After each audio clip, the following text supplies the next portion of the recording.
হ্যাঁ, ঠিকই বলেছ, অনেকটা রাত হয়েছে। হ্যাঁ, আরও একটা রাত, আরও একটা নিষ্ফলা রাত, সারাদিন কিছু করতে না পেরে আরও একটা হতাশার রাত। একটু পরেই হয়তো ঘুমোতে চলে যাব, অনেক বেশি ক্লান্ত। এত ক্লান্তি কোথা থেকে এলো? কি পরিশ্রম করেছি আমি? হয়তো পরিশ্রম করেছি কিছু বেকার স্বপ্নের পিছনে। এখন তুমি প্রশ্ন করতেই পারো, স্বপ্ন আবার বেকার হয় নাকি? হ্যাঁ, কিছু কিছু স্বপ্ন বেকারও হয়।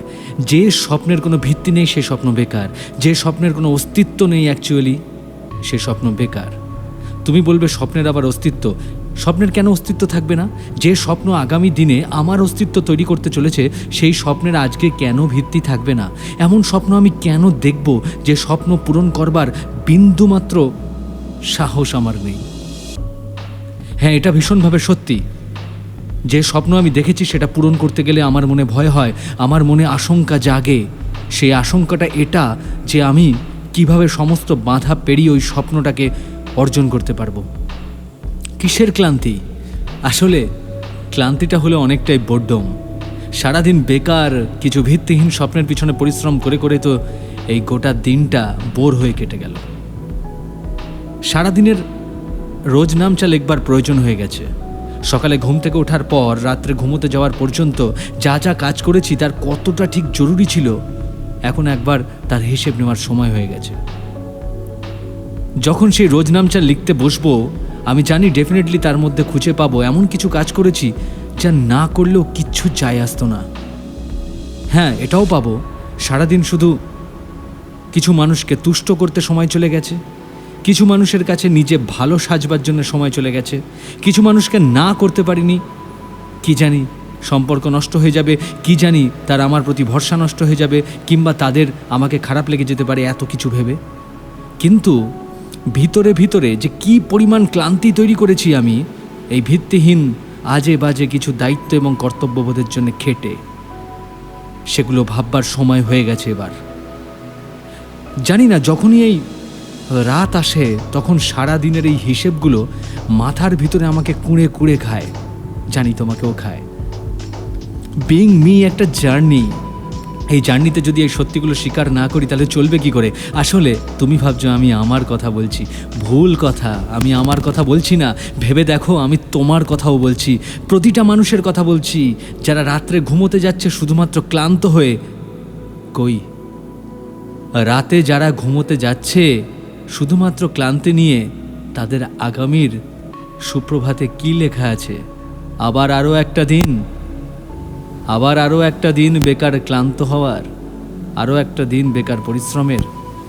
হ্যাঁ, এবার তুমি বলবে আসল কথায় আসি। হ্যাঁ, আসল কথাই তোমাকে মনে করিয়ে দিতে চাই। এই যে তুমি সারাদিন বেকার পরিশ্রম করার পর ক্লান্ত হয়ে ঘুমোতে চললে, তার আগে একবারও কি মনে করতে পারছো না সেই গ্লানিগুলো, যে হাহাকার তোমার মনের ভিতরে তোমাকে কুঁড়ে কুঁড়ে মারছে, তার আর্তনাদ কি একবারও শুনতে পাচ্ছ না? সেই ভ্রুকুটিগুলো মনে পড়ছে যারা তোমার দিকে তির্যক দৃষ্টিতে তাকিয়ে তোমাকে কত না গ্লানি দিয়েছে, কত না অপমান করেছে, যারা প্রতি পদে প্রমাণ করবার চেষ্টা করেছে যে তোমার দ্বারা কিচ্ছু হবে না। সেই সমস্ত ঘটনাগুলো কি মনে করতে পারছো, যেগুলো তোমার স্বপ্নগুলোকে একটা একটা করে টুকরো করতে চেয়েছিল? কিছু কিছু ক্ষেত্রে যারা সফল হয়েছিল। কিছু কিছু কথা, কিছু কিছু ঘটনা তোমার কি মনে পড়ছে না? যখন তুমি অনেক কদম পিছিয়ে গেছিলে, যখন তোমার আত্মবিশ্বাস ভেঙে গেছিল, যখন তোমার নিজেকে ছোট মনে হয়েছে, আয়নার সামনে দাঁড়াতে তোমার ঘেন্না বোধ হয়েছে, সেই ঘটনাগুলোকে একবার মনে করে দেখো। কিসের জন্য সারাদিন পরিশ্রম করছো? বরং তোমার সেই আদিম স্বপ্নটাকে দেখো, যেটা দেখে তোমার কৈশোর কেটেছে, যেটা তুমি দেখতে, যেটা তুমি দেখে নিজেকে খবরের কাগজে খুঁজতে চাইতে, টিভির ফ্রেমে খুঁজতে চাইতে, মানুষের চোখে, মানুষের কথায় দেখতে ও শুনতে চাইতে। কোথায় গেল সেটা? কি এখন শুধুই আর্তনাদ? আর যদি হ্যাঁ আর্তনাদই হয়, তাহলে সেই আর্তনাদকে এবার শিকল ছেড়ে বাইরে বের করো। মনে করো সেই ভ্রুকুটিগুলোকে। হ্যাঁ, আমি তাই করি। প্রতি মুহূর্তে আমি সেই ভ্রুকুটিগুলোকে মনে করি যারা আমাকে প্রশ্ন করে যে আমি কি করেছি জীবনে। কাউকে সন্তুষ্ট করা আমার কাজ নয়, এক্সেপ্ট মাইসেলফ। এই আমার ভিতর আমিকে খুশি রাখা, পরিপূর্ণ রাখা, এর দায়িত্ব কার? এর দায়িত্ব আমি অন্য কারো হাতে কি করে ছেড়ে দিতে পারি? আর সারাদিন সেই আমিটাকে খুশি রাখবার, এগিয়ে নিয়ে যাওয়ার, সন্তুষ্ট করবার, তাকে পরিপূর্ণ করবার বিন্দুমাত্র চেষ্টা না করে কিসের পরিশ্রম করলাম? অনেক রাত হয়েছে বলবে, তাই না? অনেক রাত হয়েছে, কিন্তু একটা সুন্দর সকাল আনবার জন্যে এই গভীর রাতের আত্মসমালোচনার প্রয়োজন আছে। এই রাতে নিজের গ্লানিগুলোকে ফিরে দেখা, চোয়াল শক্ত করার সময় হয়ে গেছে, হাতের মুঠো শক্ত করার সময় হয়েছে। যদি পরিশ্রমই করতে হয় তাহলে আত্মমর্যাদার জন্যে, নিজের স্বপ্নকে হাসিল করবার জন্যে, সেই চূড়ায় পৌঁছানোর জন্য পরিশ্রম করব। আর সে ক্লান্তি, তাকে আমি গ্র্যান্ড স্যালুট জানাই। আগামী সুপ্রভাত এমন একটা দিন আনুক যেখানে আমার ঘাম ঝরবে আত্মমর্যাদা প্রতিষ্ঠা করতে গিয়ে, নিজের স্বপ্নগুলোকে পাহাড় চূড়ায় স্থাপন করবার চেষ্টা করতে গিয়ে যে ঘাম আমার ঝরবে, আমি তাকে গ্র্যান্ড স্যালুট জানাই। বিইং মি একটা জার্নি। এখানে প্রতি পদে পদে এরকম নানান ঘটনা তুলে ধরবো তোমাদের সামনে, যেগুলো কোনোটাই শুধু আমার ভেবে ছোট করো না, তোমার মধ্যেও এই ঘটনার বীজ লুকিয়ে আছে।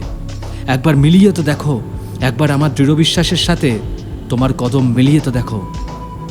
জার্নি কন্টিনিউস, অনেকটা পথ বাকি, কিন্তু প্রতি পদে এক সংগ্রামী ইতিহাস লেখা হোক।